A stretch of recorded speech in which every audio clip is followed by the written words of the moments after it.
Uncle John and I took a walk back to town, past the potholes and rusted-out cars and abandoned buildings, the symptoms of a town growing old. As a cold September rain washed over us, we found our way back to the corner pub where we first met. We stopped to grab a bite and rest up. It'd been a long day. John ordered 3 beers for himself. I settled for a plate of fries and a Coke. He leaned back and pulled a long, strained hair from his head. There was barely any resistance. It practically fell off. "Bad timing," he sighed. "Didn't know hair loss was a thing in our family," I smiled. "It isn't," said John without looking up.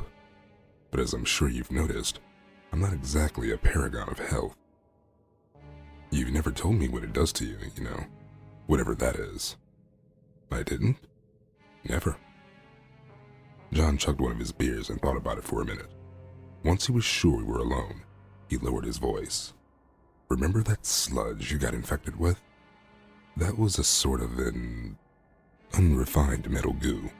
Same stuff that Hatchet made Blameless out of." "Sure," I nodded. "Why not?" "I've told you about how Hatchet refined it, made stuff with it, computer components mostly. But Blameless, it wants to spread, to reach out." He rubbed the back of his head, squirming a bit in his seat. "Someone at Hatchet got the bright idea to make bullets, full metal jacket coated with Blameless. They had no idea what it would do, but they did it anyway, despite all the ballistics showing it was useless. There was only about 20 bullets made before they stopped production, but instead of throwing them out or repurposing them, they were issued to standard security personnel. 'Cause why the hell not?" "Bullets?" I scoffed. "So what it..." I thought about it as John rubbed his neck. "No." "Yeah," he nodded. "You don't just quit Hatchet. They take you out back, old Yeller style. Except the guy who did it to me had one of the Blameless bullets." "They shot you?" "Execution style. Still got that sucker lodged in my cerebellum. That refined Blameless is the only thing keeping me alive. But by God, does it mess you up." Speaking of messing up, we both turned around. The woman standing next to us had popped up out of nowhere, leaning against our booth with a cheeky grin. It was my old landlord, Leah, the one who owned the building where I first stayed when I got to Tomskog. A woman in her late 40s with one of the wildest smiles I'd ever seen. Immaculate white teeth and an almost unnaturally perfect face. Uncannily gorgeous woman. She and John seemed acquainted with one another. Well, enough for her to push him aside and sit down at our booth, grabbing one of his 3 beers. John didn't protest. "Glad to see you're still around, Marilyn," she smiled at me. "Got any sexy new scars?" "Yeah, no. And that's not my name." "That's where you're from, isn't it? I can smell it, She gave me a little wink and turned her attention to John, who seemed to slowly sink into the floor. "Little John is the merriest of men. My dear brother told me he spotted a bit of smoke rising from your chimney." "Yeah," John nodded. "Burned it all to the ground." "Oh dear, what a predicament." She sipped her beer and slid the glass over to me. I was about to pick it up like it'd been a gift, but John just subtly shook his head. I got the impression that I shouldn't accept anything freely given from this woman. "Well, if you boys need a place to stay until you get back on your feet, I'm sure we can figure something out." John bit his lip and fully turned to her, his eyes flaring red. "What the fuck do you want, Leah?" "I want to help No. Stop that. Just fucking stop. Tell me what the fuck you want." Her smile never faded, not a hint of frustration, unease, or aggression. Like a smiling marble statue and just as pale. "I could use the company, Little John." Once John talked her into leaving, we paid our bill and left. John got a new phone and started making calls while I waited on a park bench down by Frog Lake. Just sitting there, I could imagine the caves running far beneath the surface under that drowned church. I wondered what would happen once this year was over. Would I make my way back here one final time? John got increasingly angry. No one seemed able to help. He even considered taking us out of town, but that would mean asking Fred for a favor, and John wasn't too keen on that idea. Instead, he plopped down next to me on the bench and sank his face into his hands. I think we gotta take her up on her offer, he sighed. It's not safe, but the devil you know and all that. Why isn't it safe? The Babin family is a goddamn mess. All of them. I don't know how, but however Hatchet fucked them did some serious damage. Class of 2000. She looks fine to me. Don't ever be alone with her, or anyone from her family, John said. Promise me. Why not? Promise me. He grabbed my jacket and pushed his fingers into my arm. I could feel them trembling, as if losing control of his fingers. One of his eyes twitched. Okay, I promise. He put his arm around me and dialed a new number. His voice sank as he asked to speak to the landlord. Leah Babin was glad to help us out. She showed us an apartment in a different building closer to the town center, overlooking a gas station and a flower shop. A simple one-bedroom apartment. I was told I could take the bedroom, as John barely slept anyway. Besides, he'd be busy paying dearly for renting that place, whatever that meant. In the end, I ended up staying there alone most of the time. John was gone for days at a time running errands and trying to keep up with his work. He brought back 2 laptops and some kind of wireless router. He also talked about keeping up with the treatment for the refined blameless that ran through his system. Apparently, he needed some kind of medication and his stash had been lost in the workshop fire. I could tell he was getting worse. His hair was falling out, leaving a big bald spot on the left side of his temple. He was rarely ever in the apartment, and when he was, he looked paler than usual. Whatever treatment he needed was clearly not working. The worst example of this was when I was cleaning up in the living room, only to find a handful of teeth on the carpet.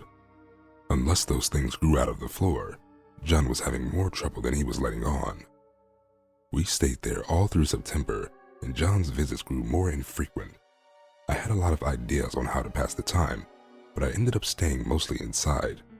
I went to the movies a few times, but the darkness made me so anxious that I couldn't stay. I could imagine horrors waiting outside of view or sneaking up on me. I felt like I had this big target on my back and I couldn't relax. Being a Yearwalker, however, I'm sure that's not too far from the truth. I didn't see much of Leah Babin. John assured me that he was doing everything he could to make sure they left me alone. At least, that's what he told me, and I intended to keep my promise not to be alone with any of them. At the beginning of October, a man moved into the apartment across the hall. Boxes being opened, furniture assembled, cleaning and decorating. The whole 9 yards.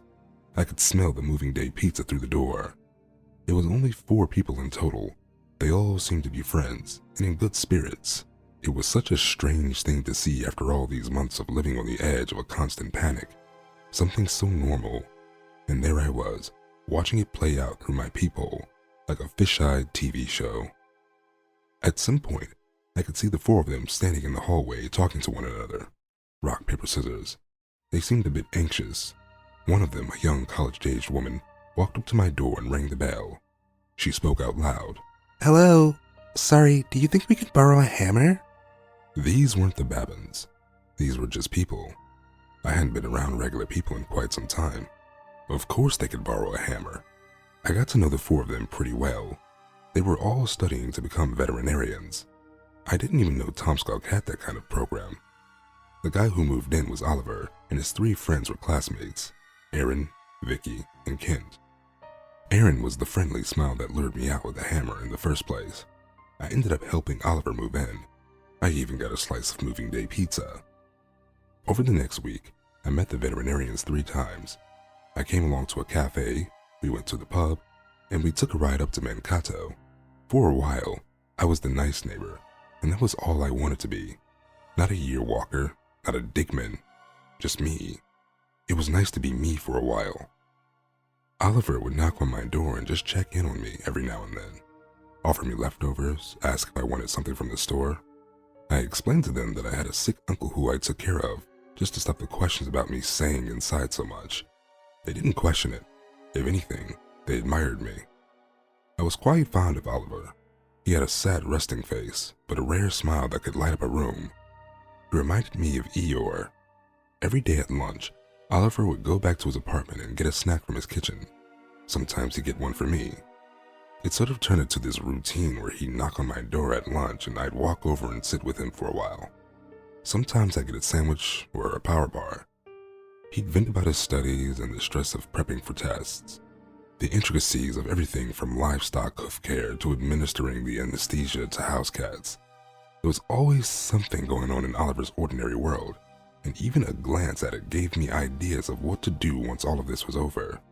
With a bit of help from John, I might be able to go to culinary school. It was the second Thursday of October when Oliver once again knocked on my door for lunch. I walked up to the door, opened it, and stopped dead in my tracks. That wasn't Oliver. Just inches from my face was a pale man with oil-slicked black hair. He had a hawk-like nose and pupils that were so large and dark that his eyes looked black. Despite his awful posture, he was taller than me. He leaned against the door frame with a casual pose, staring daggers at me. "Hi there," he smiled. His gums were beet red and his teeth looked smaller than usual. A very odd-looking man overall. Gave me the creeps. He had this strange way of saying almost every R with a rolling tongue. "I'm here about a light fixture," he continued. "I didn't call about a light fixture." "You didn't?" Without a second thought, he placed a cold hand flat on my cheek and stared into my face. It was so sudden that I didn't know how to react. He wasn't doing anything outright threatening, but I felt like a gazelle being stared down by a lion. He did this uncomfortable gulping noise like a cat getting ready to throw up. "Sorry," he said. "Wrong door." He backed away and stepped outside. He kept staring at me but not really letting the conversation end. "You're John's kid, right?" "And you are?" I asked. "Roy," he said. "I fix things." I remembered a Roy. Last time I lived in one of Leah's apartments and the bathroom was messed up, it was Roy who fixed it. I never met him personally, but he barely even charged me for it. "Right, Roy," I nodded. "You're with, Leah?" "Her brother, yes," he grinned. "I thought John would, be staying here." "Sometimes, yeah." "But now," he nodded. "Right now, it's just you. All alone." He pointed at me with a pale hand, making finger guns. "Keep it cool, kitten." After that meeting, I got a bit more careful about opening the door. Roy started coming by every now and then, pretending to fix something in Oliver's apartment. He seemed to look at the light from the peephole in my door. Apparently, you can see when someone's looking out at you. At least Roy could see it. He'd make that gulping sound and just stare at the peephole, like he was looking straight through the door. Sometimes he'd chuckle to himself, or mouth hello at me, or just gulp a little. Sometimes, even if Oliver was the one knocking, I'd be reluctant to open. Roy would be standing at the end of the hallway looking at us. Apparently, Oliver wasn't having these issues with him. It was just me. Figures. The next time John came over, he was looking worse. He wore an eye patch and he had several cuts on his face. He had a brand new pair of leather gloves which he refused to take off.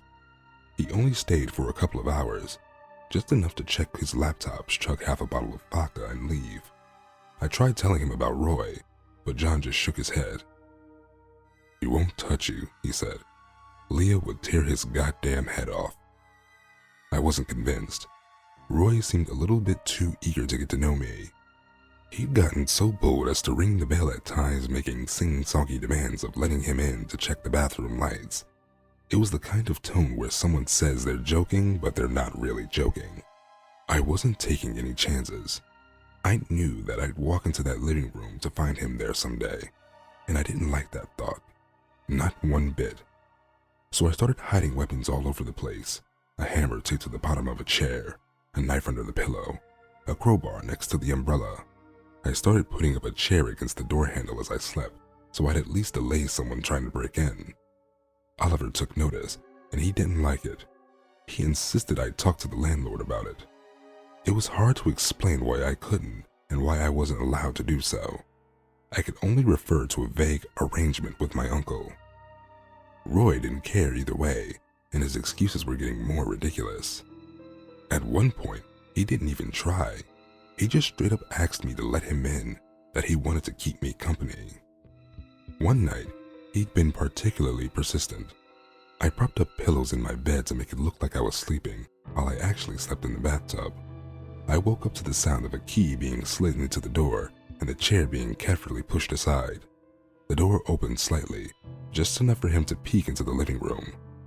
I'd hear that disgusting gulping noise over and over. He was excited. "Let's be friends," he whispered.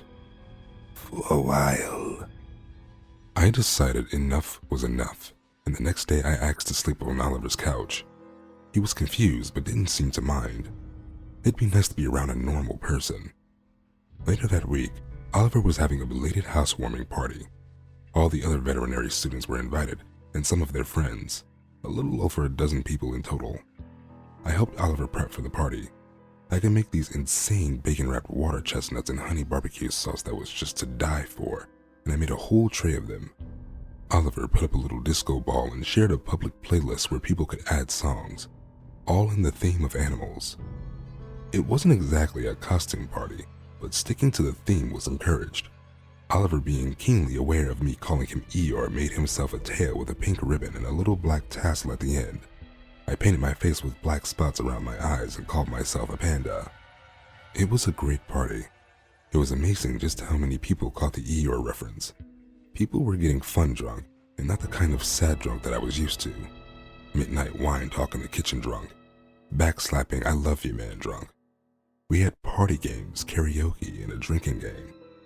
One of the guys hadn't seen The Room, so he put it on and took a shot every time he said any variation of what. I got 9 shots out of that, even after he made a conscious effort not to say it. Just past midnight, the party was going strong. Some more people had joined, and I'd agreed to let the party extend to my place, just so people could have a place to sit and talk away from the music. Luckily, no one seemed to take note of my barely hidden weaponry.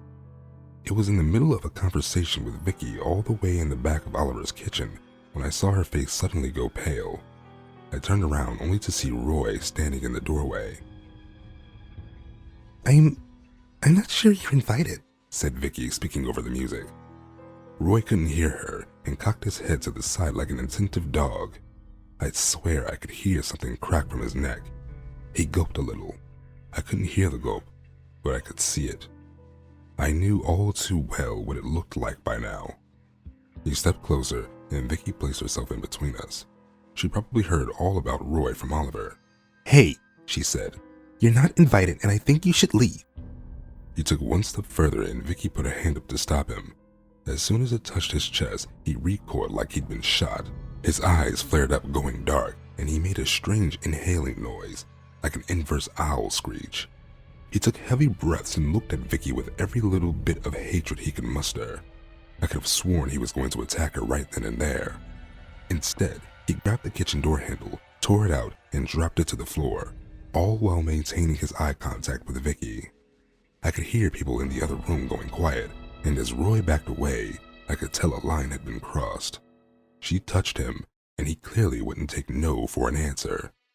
After that night, things started to get weird. I'd wake up from things being thrown at the window despite me staying at Oliver's place. One morning, the front door was wide open, and there were muddy footprints going all the way up to my couch. But the weirdest thing was the trash. Once when I came back from grocery shopping, Roy had been rifling through the trash, throwing it all out on the kitchen floor like some kind of scorned raccoon. So when he stopped showing up, that's when I got really worried. By the end of October, there'd been a few days where I'd only seen Roy in passing. He hadn't knocked, he hadn't come by, and he hadn't done anything weird. I had even started sleeping back in my own apartment again. Everything seemed quiet. Too quiet, if anything. It wasn't until Oliver sat down to talk to me during one of his lunch breaks that it started to make sense. Apparently, Vicky had gone missing. Now, I had no evidence, no proof whatsoever, but every fiber of my being was screaming at me that this was somehow Roy's work. Every time I looked at him, he gave me his knowing grin. I knew that fucker had something to do with it, but what the hell was I supposed to say? I couldn't do anything, but Oliver was doing plenty. He'd called the police about Roy several times, but it didn't lead anywhere. The Tomskog Police Department didn't seem bothered by the idea of a missing young woman and a suspected murderer. If anything, they brushed us off a little bit too quickly. Then again, even the police department had hatchet watermarks on their printer paper. Roy had stopped bothering me, but he had turned to something far more sinister, bothering Oliver. I could hear Roy knock on his door and ask for him to come out. "Oh, Oliver," he'd cackle. "Wanna go for a drinky wink?" At one point, I got so frustrated that I grabbed the kitchen knife and pulled the door open. I was fully ready to murder this fucker. But the face he made, Jesus Christ. Seeing me with that knife brought the biggest, most unnaturally teethy smile to Roy's face that I'd ever seen, like the grin of a great white shark coming out of a human face. His eyes went completely black. I could have sworn he grew a foot taller. All the fight just ran out of me, but Roy was just getting started. He threw himself at me. I barely made it back inside, slamming the door shut. He started making little scratches like a pleading cat. I could hear the texture of his hair as he rubbed his head against the door handle. "Come on," he laughed. "Don't be such a little tease." He had this manic laugh that just kept getting higher and higher, mixing into his excited gulping, like a skipping record stuck in the most horrifying screech imaginable. That night, I kept trying to call John. I called him over and over and over. He didn't pick up. I couldn't stop shaking, and I could feel my heart all the way into my throat. There was no way Roy was going to stop, and there was nothing I could do. I needed John, or Evan, or anyone who could understand.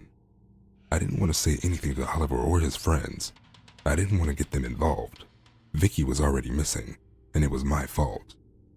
Finally, I got a call back, an unknown number. It could be John using a new phone, or Roy. I picked it up without saying anything, holding my breath. It was John. "I can't talk much," he sighed. "Is this about the Babbins?" "He's going to kill me." "He's not. I promise you, he's not. I'm not fucking around, John. He's going to kill me." "Fine. We'll talk. Go outside in 15 minutes. I got a car." He hung up on me. Those 15 minutes were nerve-wracking. Roy was skulking around somewhere out there, but I couldn't hear or see him anymore. Still, I wasn't taking any chances. I wasn't waiting outside any longer than I absolutely had to. Once 15 minutes had passed, I got a text and I ran outside. I sprinted down the stairs, almost tripping against the railing. I got all the way down as fast as I could, shot through the front door, and stopped. There was no car. I could feel a heat coming up behind me, creeping up my spine. "I'm pretty good with voices," whispered John into my ear. But it wasn't John. John didn't gulp like that. Something was wrapped around my face, and I was pushed to the ground. Then nothing. I woke up to the sound of whistling. I could feel my legs and my hands were cold. Underbrush scratching my face, and I was being dragged through a forest.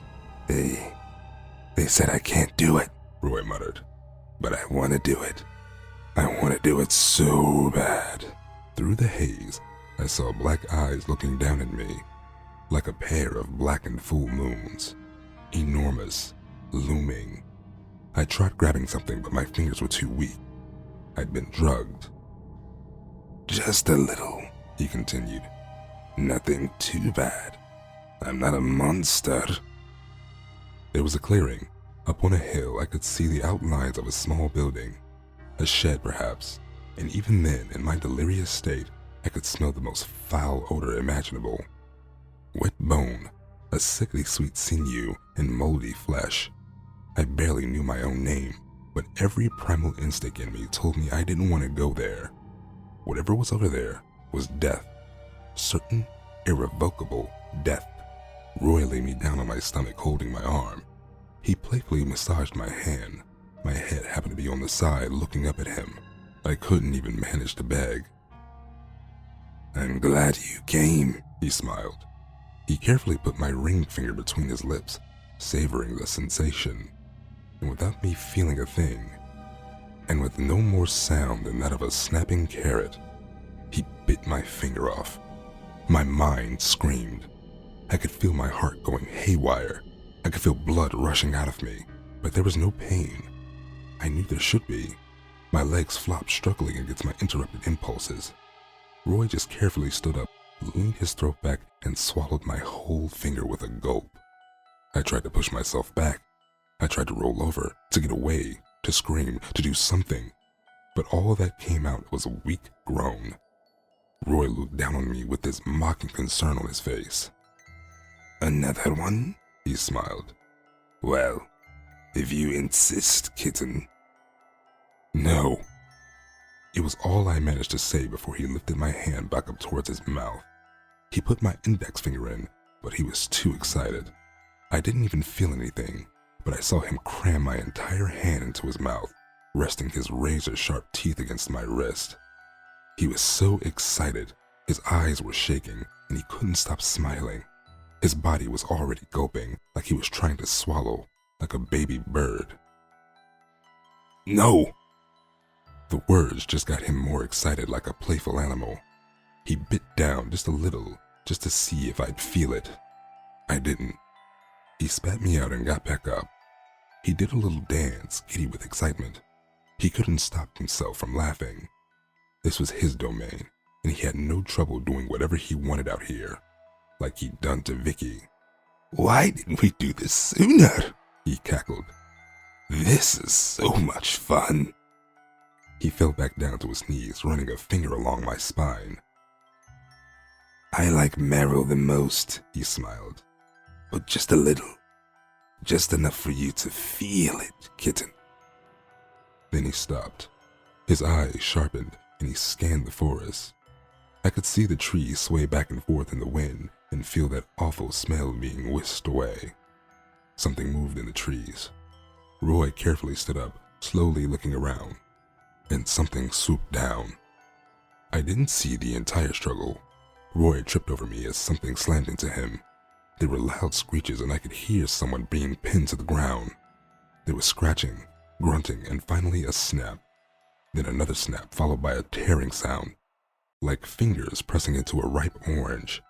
The air got warm as I heard something being casually thrown into the underbrush. Leah Babin stepped out in front of me, her mouth covered in hot blood. Oh, my poor, poor Marilyn, she smiled. Let's get you home.